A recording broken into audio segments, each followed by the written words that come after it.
उत्तर प्रदेश की दो महिला सांसद, एक सबसे अमीर और एक सबसे कम उम्र की, जो 25 साल में ही सांसद बनी है, सबसे गरीब सांसद। नमस्कार, मैं हूं महेंद्र प्रताप सिंह, आरटी न्यूज में आप सभी का बहुत बहुत स्वागत है। उत्तर प्रदेश की दो महिला सांसद हैं।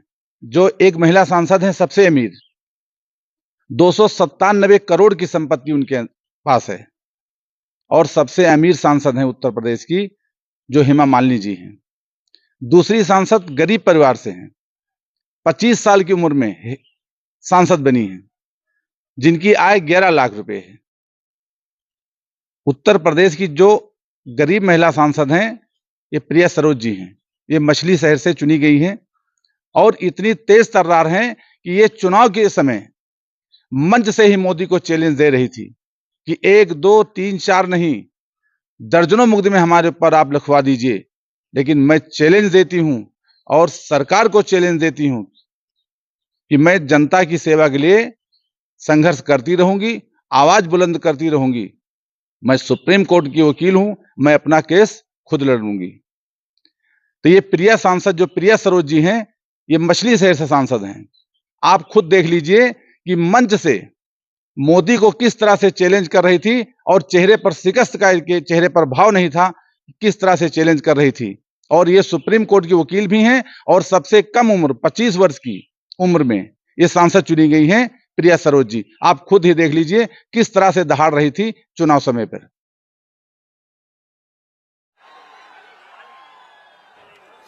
2014 में जब बीजेपी सरकार आई थी तो उन्होंने कहा था सबका साथ सबका विकास, लेकिन उन्होंने केवल अपना विकास किया है, उन्होंने केवल अडानी अंबानी का विकास किया है।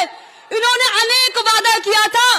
पहला वादा था कि 2 करोड़ नौकरी देंगे पर ईयर। क्या किसी को नौकरी मिली? इन्होंने कहा था किसानों की आय दुगनी हो जाएगी। क्या किसानों की आय दुगनी हुई? इन्होंने कहा था 15 लाख खाता में आएगा। क्या 15 लाख खाता में आया? इन्होंने कहा था नोटबंदी से क्या आएगा? काला धन आएगा। क्या काला धन आया?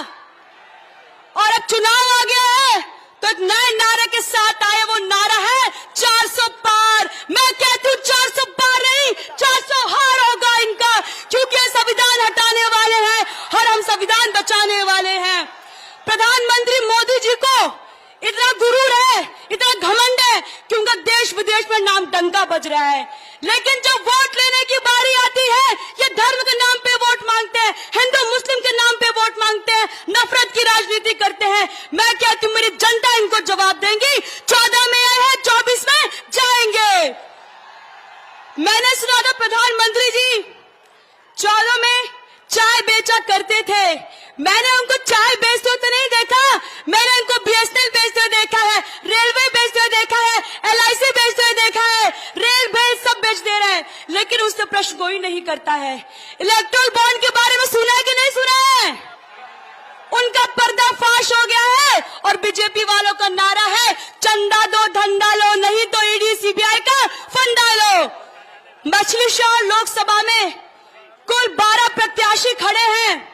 उन 12 प्रत्याशियों में से केवल आपकी बेटी और बहन पे बीजेपी वालों ने मुकदमा दर्ज किया है।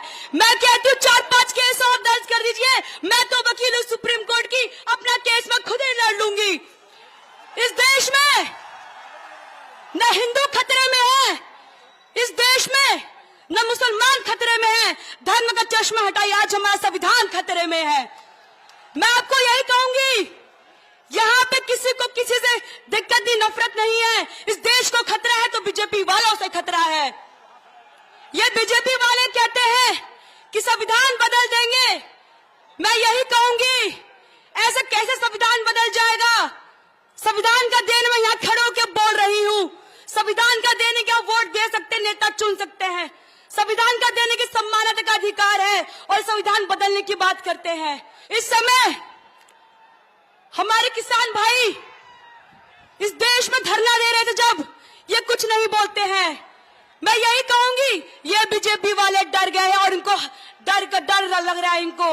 मैं यही कहूंगी, इनके नेता खटाखट यहाँ आ रहे मछली शहर में।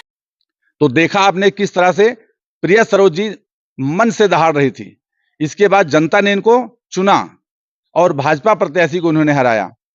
प्रिया सरोज जी चुनाव जीतने के बाद जब प्रेस वार्ता में इन्होंने सबसे पहले मछली शहर जनपद वासियों के साथ साथ शीर्ष नेतृत्व का आभार प्रकट किया और बधाई दे रही थी।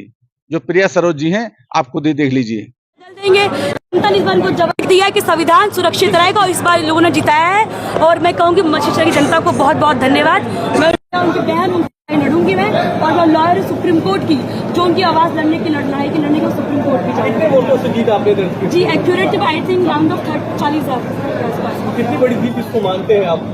जी देखिए, मैं यही कहूँगी इस समय आप जानते हैं कि जो हमारे कॉन्स्टिट्यूशन पिलर है वो कहीं ना कमजोर हो रहे थे, और जो बीजेपी वाले जो राशन दे के कह रहे थे हम राशन दे रहे हैं हमें वोट मिले हैं, लेकिन मैं ये कहूँगी उनके ऊपर बहुत करारा जवाब दिया जनता ने कि राशन से घर नहीं चलता, नौकरी से घर चलता है। इसीलिए मैं यही कहूँगी हर व्यक्ति को पढ़े लिखे नेता को चुनिए, कभी नौकरी अगर नौकरी नहीं आएगी। और जो राम मंदिर पे वोट मांग रहे थे, जनता ने इनको जवाब दिया है कि राम मंदिर सुप्रीम कोर्ट में इन्होंने नहीं बनवाया है। युवा सांसद का पहला कार्य क्या होगा?